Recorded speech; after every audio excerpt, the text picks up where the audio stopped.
ಮಗುವಿಗೆ ಪದೇ ಪದೇ ನೆಗಡಿ ಆಗೋದು, ಕೆಮ್ಮಾಗೋದು, ಹಾಗೇನೆ ಕಫ ಕಟ್ತಾ ಇದೆಯಾ? ಈ ನೆಗಡಿ, ಕೆಮ್ಮು, ಕಫ ಅಥವಾ ಏನಂತ ಹೇಳ್ತೀವಿ ಕಾಮನ್ ಕೋಲ್ಡ್ ಅಂಡ್ ಕಾಫ್, ಈ ರೀತಿ ಯಾಕೆ ಆಗತ್ತೆ, ಮತ್ತೆ ಇದು ಆದ್ರೆ ಎಷ್ಟು ದಿನವರೆಗೂ ಇರುತ್ತೆ? ಮಗುಗೆ ಈ ತರ ಕಾಮನ್ ಕೋಲ್ಡ್ ಕಾಫ್ ಆದಾಗ ನಾವು ಯಾವ ರೀತಿ ಮನೆಯಲ್ಲಿ ಆರೈಕೆ ಮಾಡ್ಕೋಬಹುದು, ಹಾಗೇನೆ ಯಾವ ಸಂದರ್ಭದಲ್ಲಿ ನಾವು ಡಾಕ್ಟರ್ಸ್ನ ಕನ್ಸಲ್ಟ್ ಮಾಡಬೇಕಾಗತ್ತೆ, ಇದಕ್ಕೇನಾದ್ರೂ ಮನೆ ಮದ್ದಿದ್ಯಾ? ಇದನ್ನೆಲ್ಲ ಇವತ್ತಿನ ವಿಡಿಯೋದಲ್ಲಿ ನೋಡ್ತಾ ಬರೋಣ. ಹಾಗೇನೆ welcome back to my YouTube channel. ನಾನು ಉಷಾ ಸಂತೋಷ್.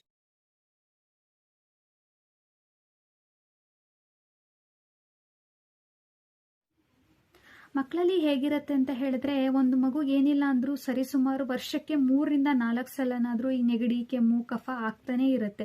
ಹಾಗೇನೆ ಎಳೆ ಮಕ್ಕಳಲ್ಲೂ ಕೂಡ ಪದೇ ಪದೇ ಅದು ಬರ್ತಾನೆ ಇರುತ್ತೆ. ಈ ರೀತಿ ಯಾಕೆ ಮಗುನಲ್ಲಿ ಬರುತ್ತೆ ಅಂತ ಹೇಳಿದ್ರೆ, usually climate changes, weather changes ಅಂತ ಏನ್ ಹೇಳ್ತೀವಿ, ಹವಾಮಾನದಲ್ಲಿ ಆಗೋ ಬದಲಾವಣೆಗಳಿಂದ, ಈ ಸೀಸನ್ ಚೇಂಜಸ್ ಈ ರೀತಿ ಆದಾಗ ಕೂಡ ಈ ತರ ಆಗತ್ತೆ. ಹಾಗೇನೆ ಮಗು ಏನಾದ್ರೂ ಒಂದು ಅಲರ್ಜಿಕ್ ರಿಯಾಕ್ಷನ್ಗೆ ಎಕ್ಸ್ಪೋಸ್ ಆದಾಗ ಅಂತ ಹೇಳಿದ್ರೆ, ಇವಾಗ ಕೆಲವೊಂದು ಪರ್ಫ್ಯೂಮ್ ಸ್ಮೆಲ್ಲು ಮತ್ತೆ ಡಸ್ಟ್ ಅಲರ್ಜಿ ಈ ರೀತಿ ಆದಾಗ, ಹಾಗೇನೆ ನಮ್ಮ ಸುತ್ತಮುತ್ತ ಎನ್ವಿರಾನ್ಮೆಂಟ್ ಅಲ್ಲಿ ಇರುವಂತ ಸೂಕ್ಷ್ಮಾಣು ಜೀವಿಗಳು ಅಂದ್ರೆ ವೈರಸ್ ಅಥವಾ ಬ್ಯಾಕ್ಟೀರಿಯಾ ಏನಂತ ಹೇಳ್ತೀವಿ, ಇದು ಮಗುವಿನ ದೇಹ ಒಕ್ಕಾಗ ಕೂಡ ಈ ರೀತಿ ನೆಗಡಿ, ಕೆಮ್ಮು, ಕಫ ಆಗ್ತಾ ಇರುತ್ತೆ. ಅಂದ್ರೆ ಕಾಮನ್ ಆಗಿ ಇದನ್ನ ವೈರಲ್ ಇನ್ಫೆಕ್ಷನ್ ಅಂತ ಹೇಳ್ಬಿಟ್ಟು ನಾವು ಕರಿತೀವಿ. ಈ ರೀತಿ ಆದಾಗ ಅದು ಎಷ್ಟು ದಿನದವರೆಗೂ ಇರುತ್ತೆ ಅಂತ ಹೇಳಿದ್ರೆ, ಸುಮಾರು ಒಂದು 10-14 ದಿನ, ಅಂದ್ರೆ ಫಾರ್ ಆಲ್ಮೋಸ್ಟ್ 2 ವೀಕ್ಸ್ ವರೆಗೂ ಈ ರೀತಿ ನೆಗಡಿ, ಕೆಮ್ಮು, ಕಫ ಮಕ್ಕಳಲ್ಲಿ ಇದ್ದೇ ಇರುತ್ತೆ. ಈ ರೀತಿ ಆದಾಗ ಮಗುವಿನ ಆರೈಕೆ ಯಾವ ರೀತಿ ಮಾಡ್ಕೋಬಹುದು ಅನ್ನೋದನ್ನ ನಾವು ಇವತ್ತಿನ ವಿಡಿಯೋದಲ್ಲಿ ನೋಡ್ತಾ ಬರೋಣ. ಮೊದಲನೇದಾಗಿ ಈ ತರ ಆದಾಗ ಫಸ್ಟ್ ನಾವು ಏನೇ ಆಗಲಿ, ರೋಗ ಬರೋದಕ್ಕೆ ಮುಂಚೆ ಅದನ್ನ ಹೇಗೆ ತಡೆಗಟ್ಟಬೇಕು ಅನ್ನೋದನ್ನ ನೋಡೋದು ತುಂಬಾನೇ ಇಂಪಾರ್ಟೆಂಟ್ ಆಗುತ್ತೆ. ಯಾವ ರೀತಿ ತಡೆಗಟ್ಬೋದು? ಮೊದಲನೇದಾಗಿ ಇದು ಏನು ಕಾಮನ್ ಕೋಲ್ಡ್ ಮತ್ತೆ ಕಾಫ್ ಏನಂತ ಹೇಳ್ತೀವಿ, ಇದು ಈಸಿಯಾಗಿ ಒಬ್ಬರಿಂದ ಒಬ್ಬರಿಗೆ ಸ್ಪ್ರೆಡ್ ಆಗಿಬಿಡುತ್ತೆ. ಮೂಗು ಮತ್ತೆ ಬಾಯಿ ಮೂಲಕ, ಹಾಗೇನೆ ಕಣ್ಣಿನ ಮೂಲಕ ಈಸಿಯಾಗಿ ಸ್ಪ್ರೆಡ್ ಆಗಿಬಿಡುತ್ತೆ. ಈಗ ನಿಮ್ಮ ಮಗುವಿನ ಸುತ್ತಮುತ್ತ ಯಾರು ಓಡಾಡಿದ್ರು, ಯಾರು ಹತ್ರ ಬಂದ್ರು, ಹೊರಗಿನವರಾಗ್ಲಿ ಮನೆ ಒಳಗಿರೋರೇ ಆಗ್ಲಿ, ಯಾರಿಗೇ ಆಗ್ಲಿ ಈ ತರ ನೆಗಡಿ, ಕೆಮ್ಮು ಇದೆ ಅಂತ ಹೇಳಿದ್ರೆ ಅವ್ರನ್ನ ಮಗುವಿನಿಂದ ದೂರ ಇಟ್ಬಿಡಿ, ಮಗುನ ಕೊಡಕ್ ಹೋಗ್ಬೇಡಿ. ಯಾಕಂದ್ರೆ ಅವರಿಂದ ಈಸಿಯಾಗಿ ಅದು ಮಗುವಿಗೆ ಕೂಡ ಟ್ರಾನ್ಸ್ಫರ್ ಆಗ್ಬಿಡತ್ತೆ. ಹಾಗಾಗಿ ಆದಷ್ಟು ಅವ್ರನ್ನ ದೂರ ಇಟ್ಬಿಡಿ. ಈಗ ಇನ್ನು ಮನೆಯಲ್ಲಿ ಯಾವ ರೀತಿ ಆರೈಕೆ ಮಾಡ್ಕೋಬಹುದು ಮಗುಗೆ ಅಂತ ಹೇಳಿದ್ರೆ, ಮೊದಲನೇದು ಬಂದ್ಬಿಟ್ಟು ಮಗುಗೆ ಆದಷ್ಟು ಬೆಚ್ಚಗಿಡೋದಕ್ಕೆ ಪ್ರಯತ್ನ ಪಡಿ.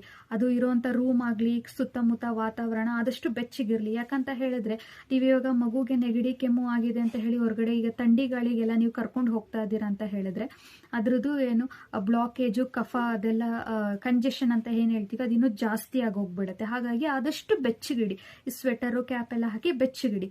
ಎರಡನೇದು ಏನಂತ ಹೇಳಿದ್ರೆ, ಚೆನ್ನಾಗಿ ಸ್ವಲ್ಪ ಆಯಿಲ್ ಎಲ್ಲ ಹಾಕಿ ವಾರ್ಮ್ ಮಾಡಿ, ಮಸಾಜ್ ಮಾಡಿ, ಚೆನ್ನಾಗಿ ದಿನಕ್ಕೆ 1-2 ಸಲನಾದ್ರೂ ಬೆಚ್ಚಗೆ ಸ್ನಾನ ಮಾಡಿಸಿ. ಇದರಿಂದ ಏನಾಗುತ್ತೆ ಅಂದ್ರೆ, ಬಿಸಿ ಬಿಸಿ ನೀರಲ್ಲಿ ಸ್ನಾನ ಮಾಡಿಸಿದಾಗ ಆ ಬಿಸಿ ಹಬೆ ಏನು ಮೂಗು ಮತ್ತೆ ಗಂಟ್ಲಿಗೆ ತಲುಪುತ್ತೆ. ಇದರಿಂದ ಸ್ವಲ್ಪ ಕಫ ಕ್ಲಿಯರ್ ಆಗೋದಕ್ಕೆ ಹೆಲ್ಪ್ ಮಾಡುತ್ತೆ. ಹಾಗೆ ಉಸಿರಾಟದ್ದು ಸ್ವಲ್ಪ ಈಸಿ ಮಾಡ್ಕೊಡುತ್ತೆ ಎಳೆ ಮಗುಗೆ ಅಂತ ಹೇಳ್ಬಿಟ್ಟು. ಈ ರೀತಿ ದಿನಕ್ಕೆ 1-2 ಸಲನಾದ್ರೂ, 2 ಸಲನೂ ನಿಮ್ಗೆ ಎಣ್ಣೆ ಹಚ್ಚಿ ಮಸಾಜ್ ಮಾಡಕ್ ಆಗ್ಲಿಲ್ಲ ಅಂತ ಹೇಳಿದ್ರು ಕೂಡ ಅಟ್ಲೀಸ್ಟ್ 1-2 ಸಲ ಬಿಸಿನೀರ್ ಸ್ನಾನನಾದ್ರೂ ಚೆನ್ನಾಗಿ ಮಗುಗೆ ಮಾಡಿಸಿ.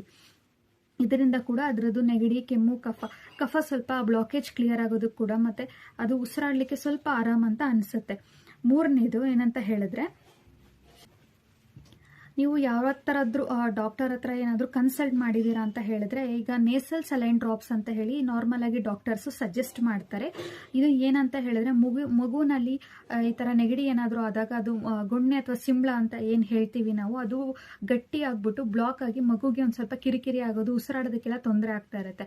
ಈ ನೇಸಲ್ ಸಲೈನ್ ಡ್ರಾಪ್ ಏನ್ ಮಾಡುತ್ತೆ ಅಂತ ಹೇಳಿದ್ರೆ, ನೀವು 2 ಹೊಳ್ಳೆಗಳಿಗೆ ಬಿಡ್ಬೇಕಾಗುತ್ತೆ. 1 or 2 ಡ್ರಾಪ್ಸ್ ಬಿಟ್ರೆ ಅದು ಗಟ್ಟಿಯಾಗಿರುವಂತ ಅದು ಗೊಣ್ಣೆ ಏನಂತ ಹೇಳ್ತೀವಿ ಅದನ್ನ ಸ್ವಲ್ಪ ಮೆದು ಮಾಡಿ ಹೊರಗಡೆ ಬರ್ಲಿಕ್ಕೆ ಅದು ಹೆಲ್ಪ್ ಮಾಡುತ್ತೆ.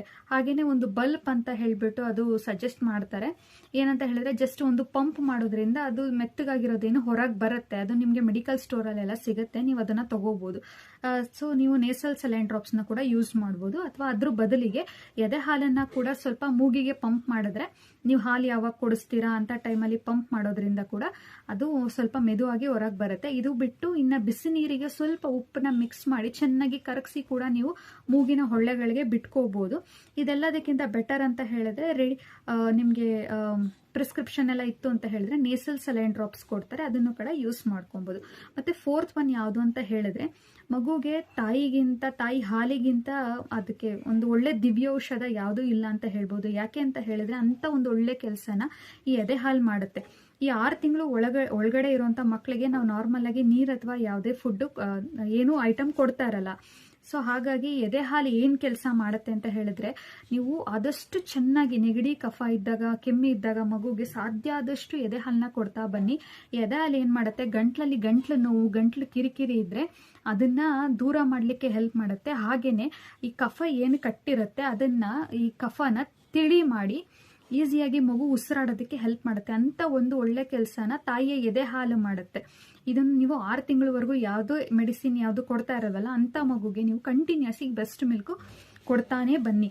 ಸೊ ಬೇರೆ ಮೆಡಿಸಿನ್ಗಿಂತ ಇದು ತುಂಬಾ ಎಫೆಕ್ಟಿವ್ ಆಗಿ ವರ್ಕ್ ಆಗುತ್ತೆ. ಕೊನೆಯದು 5ನೇದು ಬಂದ್ಬಿಟ್ಟು, ಇದಕ್ಕೆ ಯಾವುದಾದ್ರೂ ಮನೆ ಮದ್ದು ಇದೆಯಾ ಅಂತ ಹೇಳ್ಬಿಟ್ಟು. ಹೌದು, ಇದಕ್ಕೊಂದು ಮನೆ ಮದ್ದಿದೆ. ನಾನು ಈ ವಿಡಿಯೋದಲ್ಲಿ ಅದನ್ನ ಕೂಡ ತೋರಿಸ್ಕೊಡ್ತೀನಿ. ಇದನ್ನ ಆದಷ್ಟು 6 ತಿಂಗಳು ಮೇಲ್ಪಟ್ಟ ಮಗುಗೆ ಟ್ರೈ ಮಾಡಿ. ಅಟ್ಲೀಸ್ಟ್ 6 ತಿಂಗಳಲ್ಲ ಅಂದ್ರೂ 5 ತಿಂಗಳು ಮೇಲ್ಪಟ್ಟು ಮಗುಗೂ ಕೂಡ ಇದನ್ನ ನೀವು ಟ್ರೈ ಮಾಡ್ಬೋದು. ಇದಕ್ಕೆ ನಾನು ಏನೇನು ಯೂಸ್ ಮಾಡ್ತಾ ಇದ್ದೀನಿ ಅಂದ್ರೆ, ಜಾಕಾಯಿ ಅಥವಾ ಜಜ್ಜಿಕಾಯಿ, ನಟ್ಮೆಗ್ ಅಂತ ಹೇಳಿ ಕರೀತಾರೆ ಅದನ್ನ, ಹಾಗೇನೆ ಒಂದು ಉತ್ತುತ್ತೆಕಾಯಿ ಯೂಸ್ ಮಾಡ್ತಾ ಇದ್ದೀನಿ, ಮತ್ತೆ ಒಂದು ಬಜೆ ಪೀಸು. ಇದನ್ನ ಯೂಸ್ ಮಾಡಿ ಒಂದು ಔಷಧಿನ ನಾನು ತೋರಿಸ್ಕೊಡ್ತಾ ಇದ್ದೀನಿ, ಯಾವ ರೀತಿ ಅಂತ ಹೇಳಿ ಬನ್ನಿ ನೋಡೋಣ.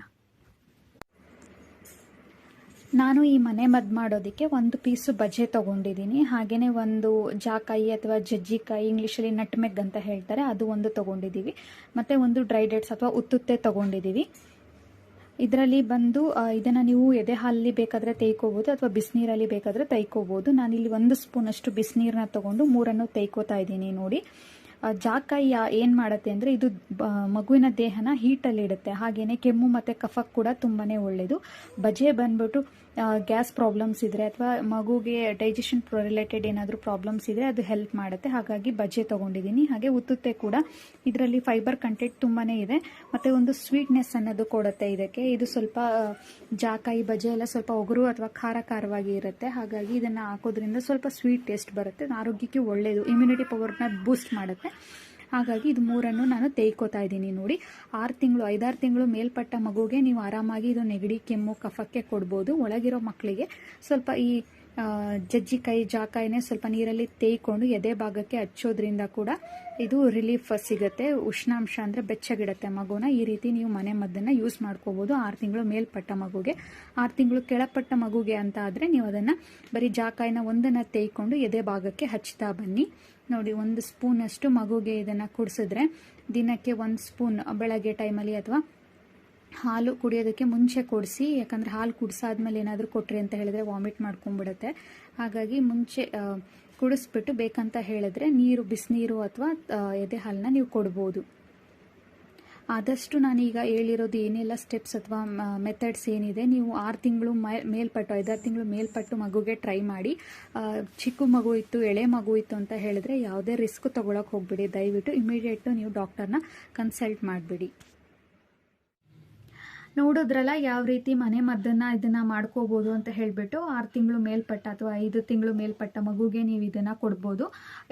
ಅವ್ರಿಗೆ ಏನು ನೆಗಡಿ, ಕೆಮ್ಮು, ಕಫ ಆದಾಗ 1 ಸ್ಪೂನಷ್ಟು ಕೊಡ್ತಾ ಬಂದರೆ ಅದೇನು ಮಾಡುತ್ತೆ ಅಂತ ಹೇಳಿದ್ರೆ, ಆದಷ್ಟು ಉಷ್ಣಾಂಶ ಹೆಚ್ಚು ಮಾಡುತ್ತೆ ಮಗುವಿನ ದೇಹದಲ್ಲಿ. ಹಾಗೆಯೇ ಈ ಕಫ, ಕೆಮ್ಮು ಕ್ಲಿಯರ್ ಮಾಡೋದಕ್ಕೂ ತುಂಬ ಹೆಲ್ಪ್ ಮಾಡುತ್ತೆ. ಮತ್ತು ಬಜೆ ಅನ್ನೋದೇನಿದೆ ಅದು ಗ್ಯಾಸ್ ಪ್ರಾಬ್ಲಮ್ಗೆಲ್ಲ ತುಂಬಾ ಒಳ್ಳೆಯದು. ಜೀರ್ಣಕ್ರಿಯೆ ಎಲ್ಲ ಕಡಿಮೆ ಮಾಡಿ ಮಗುಗೆ ಏನಾದರೂ ಗ್ಯಾಸ್ ಪ್ರಾಬ್ಲಮ್ಸ್ ಇದ್ದರೆ ಅದನ್ನು ಕೂಡ ಕ್ಲಿಯರ್ ಮಾಡುತ್ತೆ. ಹಾಗೆ ಉತ್ತುತ್ತೆಕಾಯಿ ಬಂದ್ಬಿಟ್ಟು ಇದರಲ್ಲಿ ಕೂಡ ತುಂಬ ಫೈಬರ್ ಕಂಟೆಂಟ್, ಪ್ರೋಟೀನ್ ಎಲ್ಲ ಇರೋದ್ರಿಂದ, ಮತ್ತು ಇದೊಂದು ಸ್ವೀಟ್ನರ್ ಆಗಿ ಇದು ಮಾಡುತ್ತೆ ಮಗುಗೆ. ಅದೇನಾದರೂ ಖಾರ ಆ ಥರ ಏನಾದರೂ ಅನ್ನಿಸ್ತು ಒಗರಾಗಿ ಅಂತ ಹೇಳಿದ್ರೆ ಅದು ಸ್ವೀಟ್ನೆಸ್ ಕೊಡುತ್ತೆ, ಮಾಡ್ಕೋಬೋದು ನೀವು ಈಸಿಯಾಗಿ.